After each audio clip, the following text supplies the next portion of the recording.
So we have already discussed about the introduction part of the historical development of casework, and today we will see what is the historical development of casework in India. So in India, uh, the casework was uh, was basically started long back, that is before the pre-British period, but it was not known as casework then.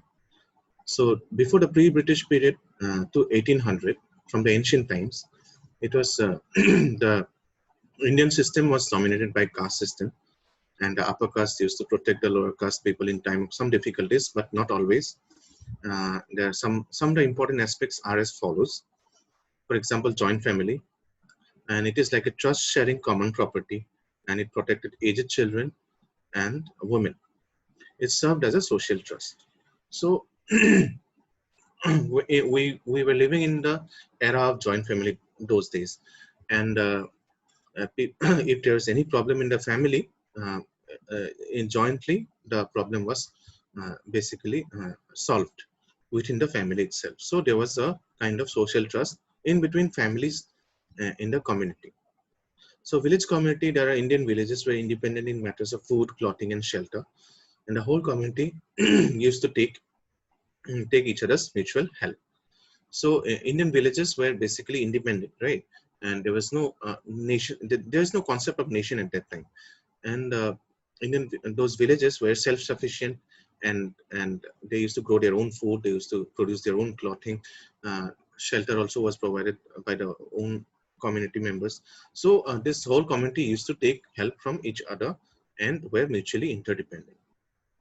What about village temples? In every village, there were temples or any places of worship, and people donated money to the temple. And under this system, socially backward people were protected, or in the sense, helped financially. So those were poor and needy, they were protected under the temple's guidance and was served food or clothing or shelter. So during the British period, what happened is before the advent of the British, India practically lived in villages. So the economy of the village was self-sufficient. But under the British rule, India was held as an uh, India was held as an agrarian country. So during the British rule, the whole country came under one roof, right? And the villages were no longer self-sufficient. Uh, the only industries were allowed to develop which provided better opportunities for the investment of British capital. So they were more capitalistic, and the villages were no longer providing own self-sufficiency, but they were taking the help from the British and uh, waiting for funds and stuff like that. So the British rules menaced the organizations of production, and this economic and organizational change brought down the economic condition of the Indians. And all the problems are chiefly related with health and housing and child and women welfare and labor, recreation, crime, and social disorganization. So all these problems were chiefly related, okay, to each other. Due to these problems, the need for organized social work was realized, and the British rule was main inspiration for various social reform movements, like, for example, Brahmo Samaj, Arya Samaj, Pratana Samaj, right, Ramakrishna Mission. So all this came during the British period only, right? Because of social as social reforms. That is the reformation of the society or social evils, right? Christian missionaries also, they spread education about the theory of equality, fraternity, liberty, and all that, and which in turn helped the social reforms to attack the evil customs and inequality. So basically, the concept of social casework was still not there, but through this reform movements, they were the poor and needy who suffered the social evils like sati system or child marriage. So these customs and unequal practices were condemned by these social reforms. There was no property rights for Indian women, and early marriage, inequality, caste system, widow remarriage, custom of sati, or the burning problems of the Indian society then. Okay, so many social reforms came up to eradicate their social evils.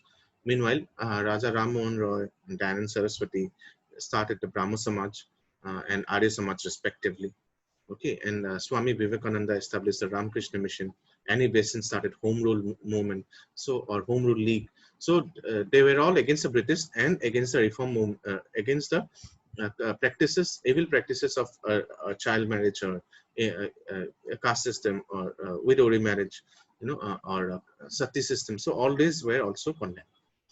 Gandhiji did a lot of work in the field of social reform, and besides, due to the impact of Western education, Christian missionaries, a new term of social work began in India, and it was based on the idea of democracy and humanitarianism.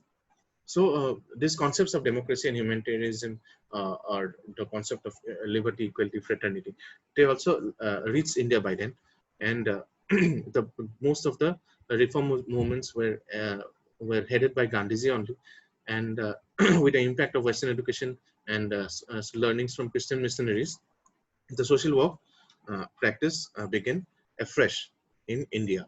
And since in the West, as we have already discussed in our previous video, that in the West, lots of social casework, social casework was getting established then, and with charity organization, society, and mourners, and friendly visitors, paid agents. So everything was also those terms were terminologies were also coming to India by then. Growth of professional training in India. In India, professional social work is of recent origin. So during 1900s, those who were engaged in social welfare activities found the need of trained social workers. Thus, in the year 1905, the revolts of the Indian society was started by Gopal Krishna Gokhale or G.K. Gokhale.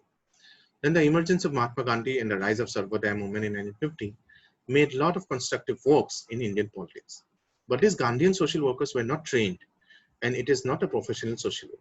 So in India, professional social work owes its origin to a short-term training course on social service organized by the Social Service League at Bombay.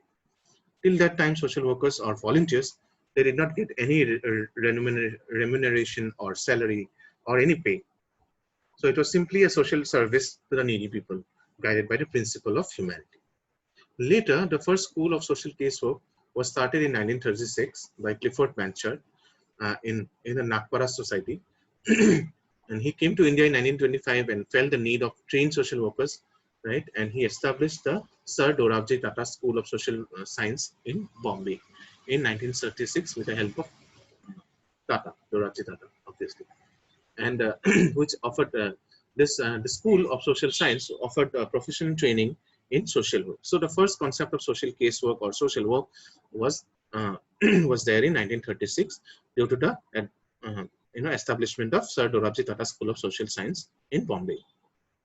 So the appointed social workers were not professional workers till then; they were just Gandhians.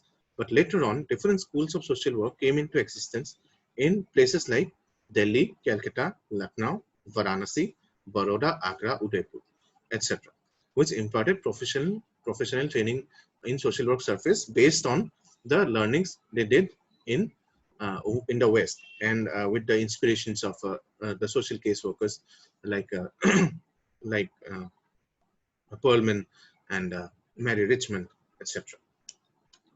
So this was the basic exposition of historical development of social case work in India.